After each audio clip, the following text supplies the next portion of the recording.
Hello and welcome back to the Chronicles of a Gooner podcast. I'm your host, Harry Symeou, and this show is brought to you by loserpool.com, a fantastic new betting game. Head over to loserpool.com for more information. Feeling downbeat today following the disappointing derby defeat last night at the hands of Tottenham Hotspur.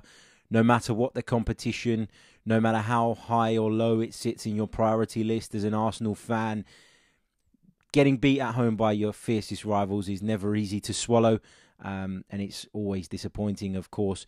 I feel particularly passionate about last night's defeat for a number of reasons. I feel as though the manager got it wrong, but I'm going to come on to that a bit later on.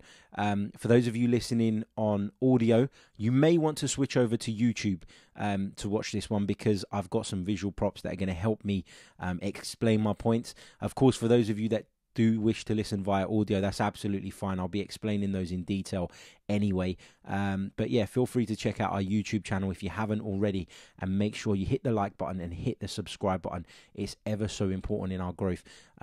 So thank you very much in advance for that. Now, I want to begin by looking at Unai Emery's team selection, which I felt was wrong, and not for the first time in recent weeks as well. You know what? Not for the first time this season. I think the fact that he has to make so many halftime changes, so often, kind of backs up that point that maybe he's not getting it right from the start, and hasn't actually been getting it right from the start for quite some time. I don't want to be negative, because I understand that it's still relatively early in his Arsenal tenure, but there are some issues that need highlighting, and I don't think that we should be afraid to call them out when they are wrong. When Unai Emery makes mistakes, that's absolutely fine. Every manager makes mistakes, but just because we wanted Arsene Wenger out so badly, it doesn't mean that we should be afraid to criticise the new regime, and that's all I'm saying. He started off with Petr Cech in goal, Maitland-Niles, Socrates, Xhaka and Monreal in defence, Lucas Torreira and Matteo Guendouzi providing the pivot in front of them, with Mkhitaryan, Ramsey and Iwobi supporting Pierre-Emerick Aubameyang. On the subs bench, we had Mohamed Elneny, Laurent Koscielny, Alexandre Lacazette, Stefan Lichtsteiner, Emi Martinez, Eddie Nketiah and Joe Willock. Now, Spurs lined up with Paulo Gazzaniga in goal, Kieran Trippier, Toby Alderweireld, Ben Davies and Danny Rose. So they too were playing without two conventional centre-backs, Ben Davies slotting in there. Harry Winks and Moussa Sissoko sat in front of the defence, with Lucas Moura, Christian Eriksen, Dele Alli, and then Son Heung-min leading the line. Having been at the game last night and having watched it very, very closely, I knew that when I left the stadium, the knives would be out for Granit Xhaka. Unfortunately, a lot of our fans have got it in for him, and that's another story altogether. But the guy's been asked to play out of position for the second game in a row now. I note that he's also had to play at left back a couple of times as well during games, which isn't ideal. But what really frustrates me here is that, Granit Xhaka and Lucas Torreira have formed a fantastic partnership in the middle of the park, and it's becoming more and more evident from week to week that Lucas Torreira needs Granit Xhaka next to him. That's how you get the best out of Lucas Torreira, and that's how you get the best out of Granit Xhaka. Interesting stat for you here, Matteo Guendouzi has started 6 games for Arsenal in the Premier League this season, and Arsenal have only won 1 of them. That was against Huddersfield Town. I'm not saying he's not a good player. I'm not saying that he hasn't got potential, and that we shouldn't be excited about that potential. What I'm saying is Matteo Guendouzi and Lucas Torreira as a pair do not work. The balance is not right, and as a result, we're getting found out. We're getting dominated in the middle of the park far too often. Southampton did it to us.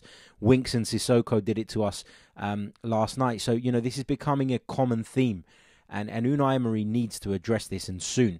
But aside from the fact that he's dismantled a partnership that has worked so well for the most part of this season, you're persisting with Granit Xhaka at centre-back when you've got natural defenders on the substitutes bench. Now, I'm not for a minute suggesting that Laurent Koscielny should have started last night, because Laurent Koscielny's been out for a very long time. We know it's a very horrible injury that he had, and the recovery is going to be a long one. It's going to be a struggle. It's going to be tough, and I think we can all agree that he looked particularly rusty down at St Mary's at the weekend. So Laurent Koscielny being left out didn't surprise me in the slightest. I think that was probably the right move. What did surprise me was that Stefan Lichtsteiner didn't get a look in. Now, for me, I would have preferred to have seen Nacho Monreal move into the centre-back position and Lichtsteiner play as one of the full-backs, or even still, Mohamed El Neni is probably a more useful centre-back than Granit Xhaka. There's just so many different things that Unai Emery could have done, and he's essentially weakened two areas of our field by putting Granit Xhaka in that position. For me, Granit Xhaka has to sit alongside Lucas Torreira. And, if you end up with Socrates and Monreal, I think that's a much more competent centre-back partnership. Granit Xhaka doesn't have defensive tendencies. And I think for the first goal, we saw that. He seemed, and the second probably as well, but I'll come on to that one a little bit later on. But Granit Xhaka, he didn't know whether to step forward, whether to try and play the forward offside. He just didn't know what to do on a number of occasions, and that's because he doesn't have that defensive instinct. You can't click your fingers and turn someone into a centre-back overnight. It's a position that takes a lot of studying.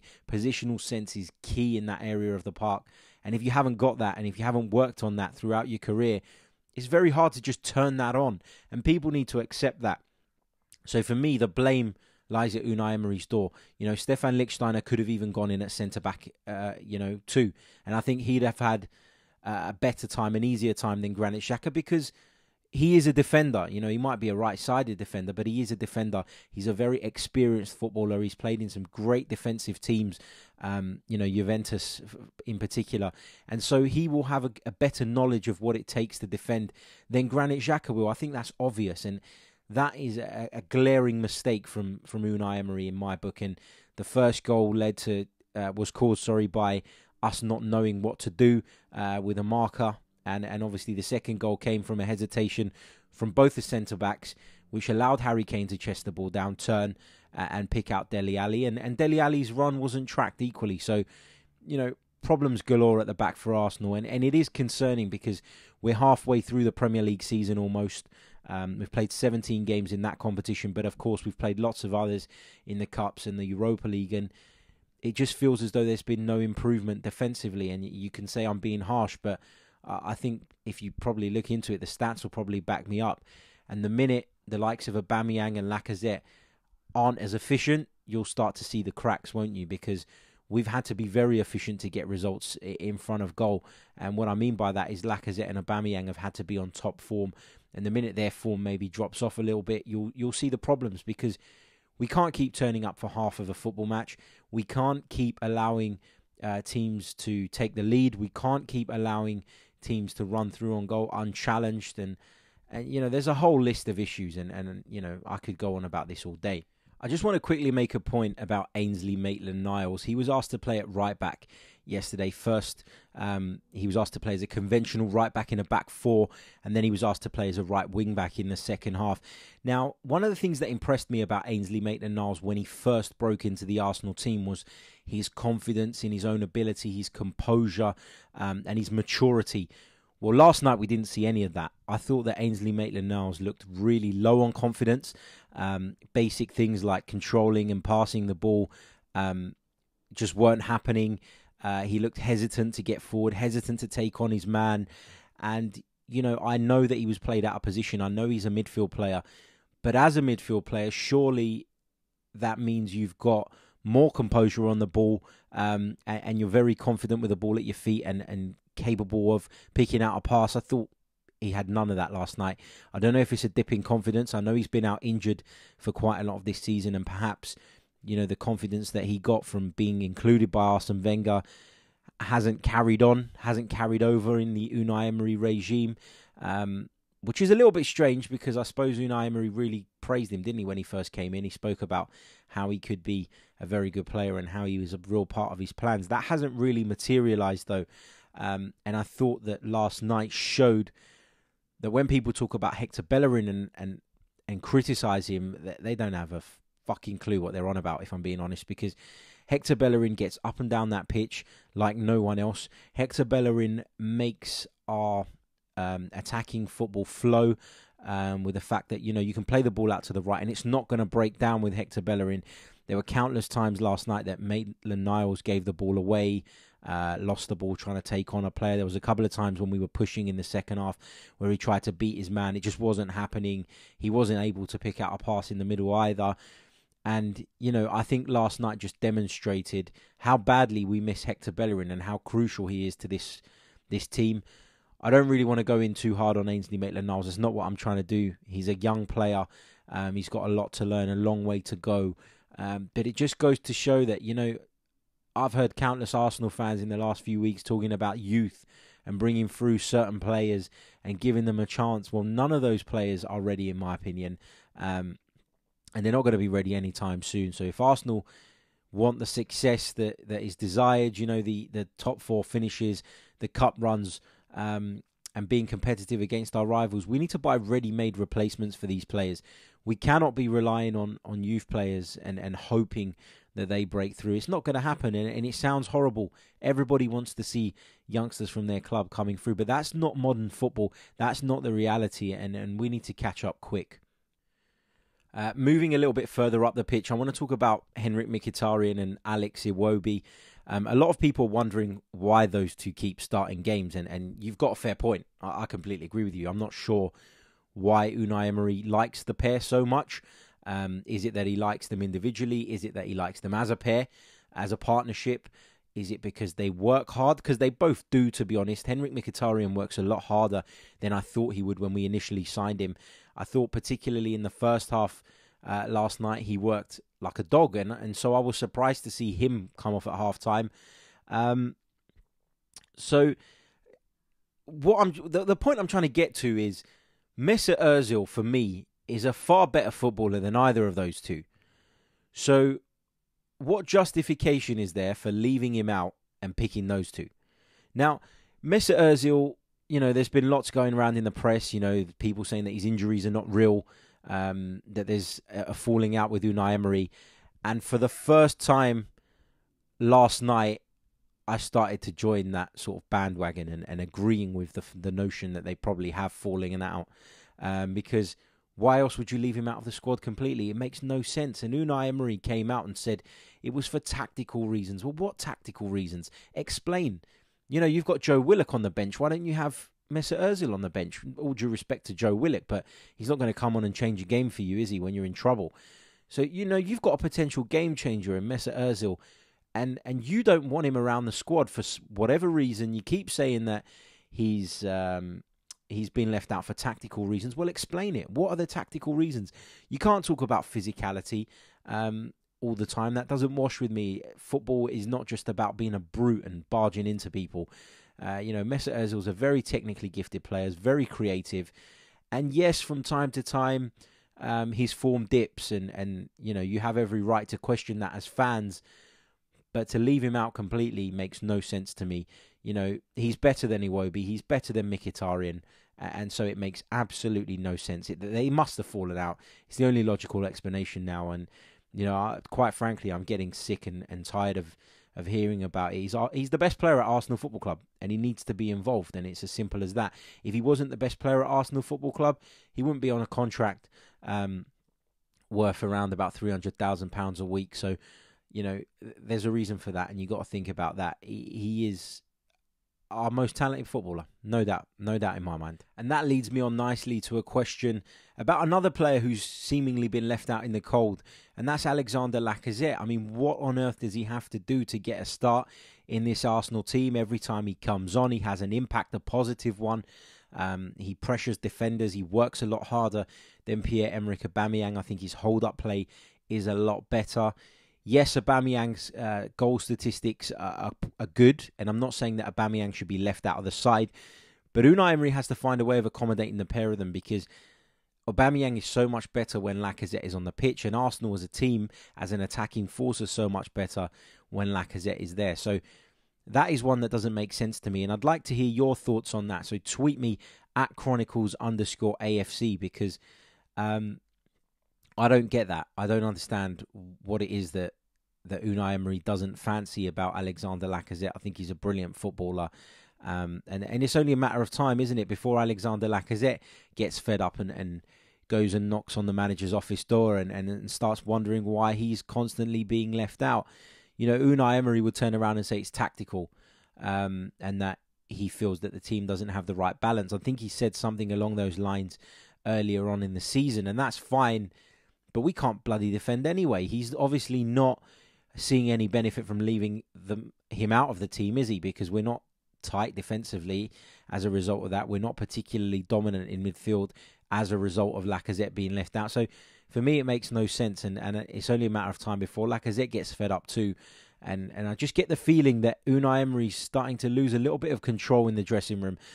Players will start getting fed up. You know, Aaron Ramsey's another one. I know he hasn't signed a contract, and I know he's likely to leave in the summer. But, you know, Aaron Ramsey, when he's played, his performances have warranted him being in the side. He's remained professional. So I think the manager needs to do the same when picking the team. And Aaron Ramsey needs to be considered more. And Alexandre Lacazette certainly needs to be in that starting lineup more often than he is at present. Now, I've spoken a lot about Unai Emery's team selection, Unai Emery's tactics in recent weeks. I don't feel that they've been 100% right. I feel that there have been some major issues. And I'm starting to see a problem with the way we're trying to play out from the back. It's been a problem all season, realistically, but I guess early on I gave Unai the benefit of the doubt because it was a new thing and he was trying to implement it, and I understand the reasons behind it. But I think what the game against Spurs showed was that you cannot play that way with Petr Cech in goal. I think we all knew that deep down. I think we hoped he'd improve in that department, but it's not happening, is it? And for all Bernd Leno's faults and the fact that he comes out for crosses like a madman, you have to say that he's far more comfortable on the ball, far more competent in that department. And as a result, you know, we're more successful in playing that way with him in the team. If, of course, we have to play that way. Now, what I've done here, I've got my little tactics board out, which is a Christmas present from me to me, seeing as nobody else buys for me anymore. So for those of you listening on the audio, I'm going to try and explain this as best as possible. But obviously on the YouTube video, I've got this visual aid with me. So if you are listening on the audio and you fancy switching over to YouTube, please do not hesitate to do so. The YouTube channel is The Chronicles of a Gooner, and you can find it there. Also like it, also subscribe it. Cheers. Right, now one of the scenarios I want to highlight is when we're taking a goal kick, or when we're trying to play the ball out from the back when the ball is at the goalkeeper's feet. I think we make things ever so difficult for ourselves, and we put ourselves into some very, very awkward positions. I'm going to show you as best as I can on this little board here. For those of you listening on the audio, I am going to try and explain it as best as possible, so bear with me. So in the instance where we have a goal kick, so this is your goalkeeper here, Cech, Leno, whoever it may be, and these are your three centre-halves. You've then got your midfield pivot, which is Xhaka Torreira, Xhaka Guendouzi, Torreira, whatever the manager decides to go with on that particular day. And then you've got your wing-backs pushed right up to the halfway line. Now, in the instance where we have a goal kick, this is what tends to happen. The two centre-backs, the right-sided one and the left-sided one, are asked to drop deep, almost to the byline and just wide of the penalty area in order to create the angle for the goalkeeper, with the central defender asked to stay on the edge of the D. Then what you have is your two wing-backs. They stay on the halfway line, and then you've got obviously your midfield pivot looking to protect. Now, what keeps happening, and this happens over and over and over again, I've seen it so many times this season, is this, what I'm about to demonstrate. The goalkeeper will take the goal kick and play it short to either one of the two centre-backs who have pulled wide. And your opponent just simply does this. They step further up the pitch. They shut out the gap between the centre-back who's now pulled wide and the wing-back. They also cover the channel in between the centre-back and the centre midfielder. And they do the same on both sides. And they push right up the pitch. And what keeps happening is the ball goes out to that centre-back. He cannot play the ball down the line to the wing-back because the wing-back is too far away. The gap is too great between them. He cannot play the ball inside from fear of losing it because the opponent has shut out the channels into the midfield players. the only thing left to do is to give it back to the goalkeeper or play it across the back line to your centre-back colleague, and that is so dangerous.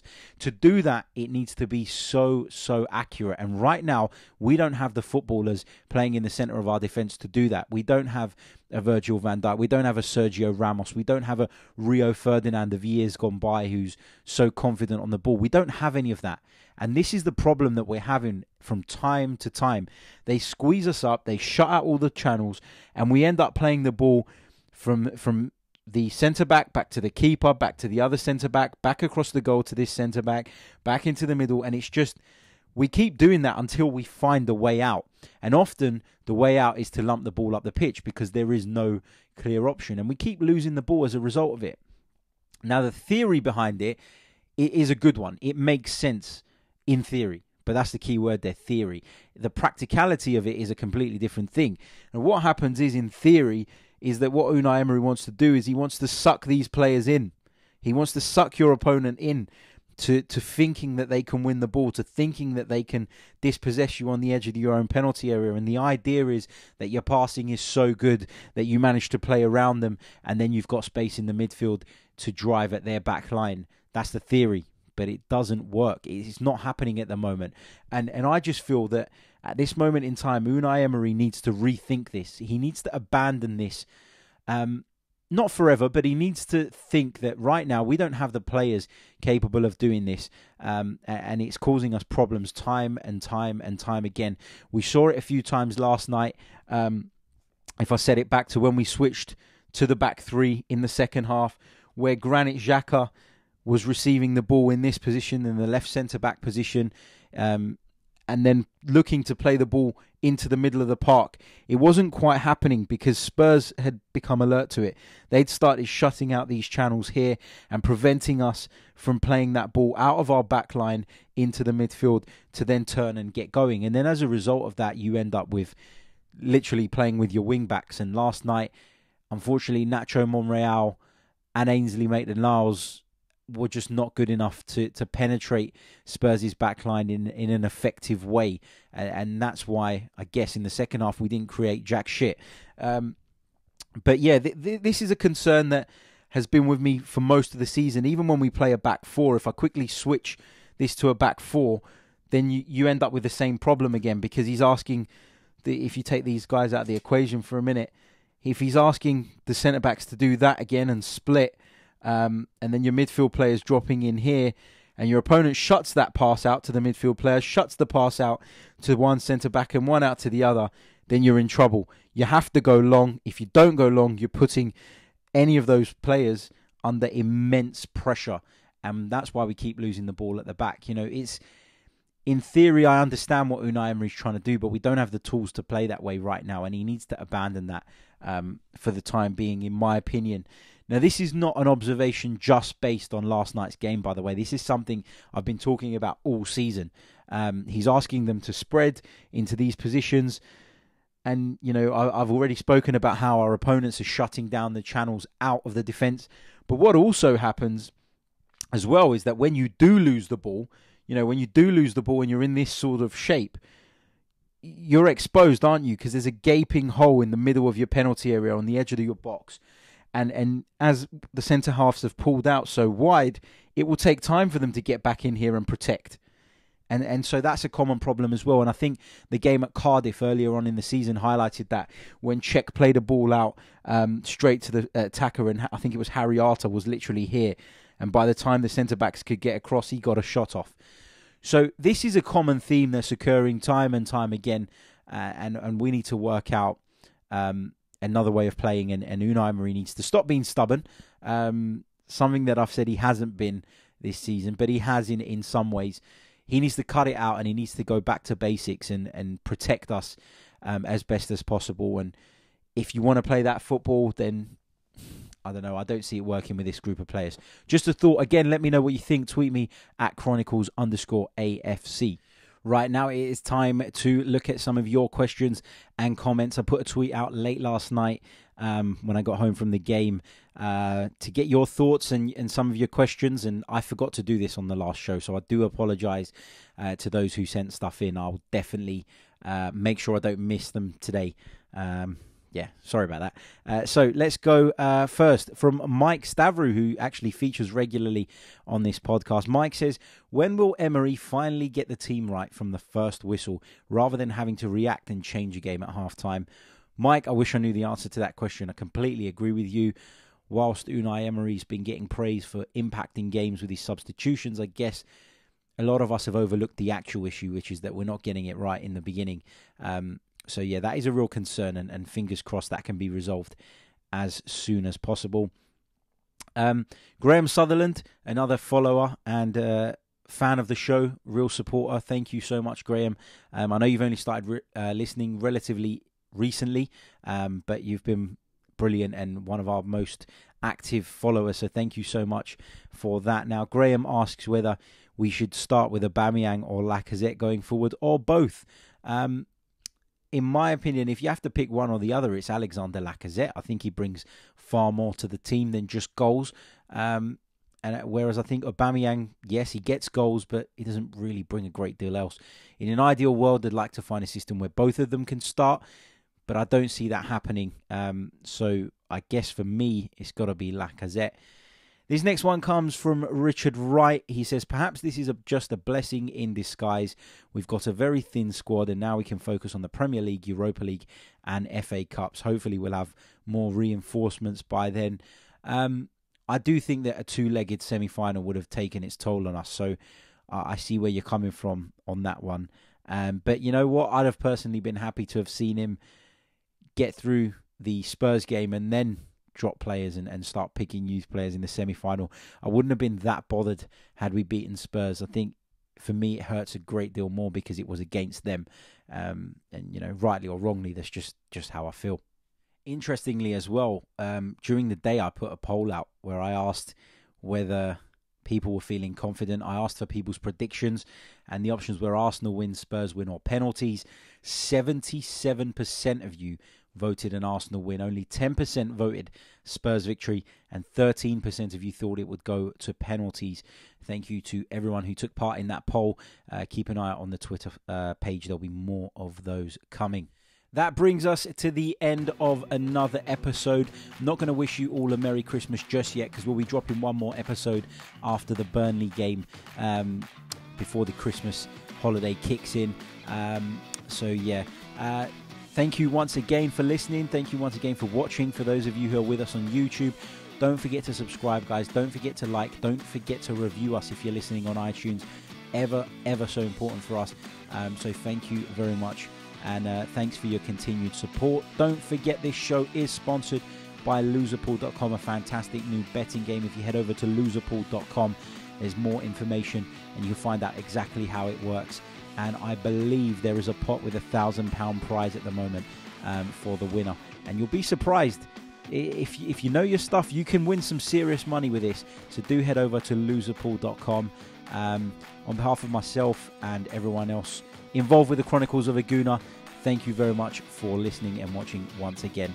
And we'll be back on Sunday or maybe Monday. Haven't decided yet. Probably Monday. Until then, guys, take care.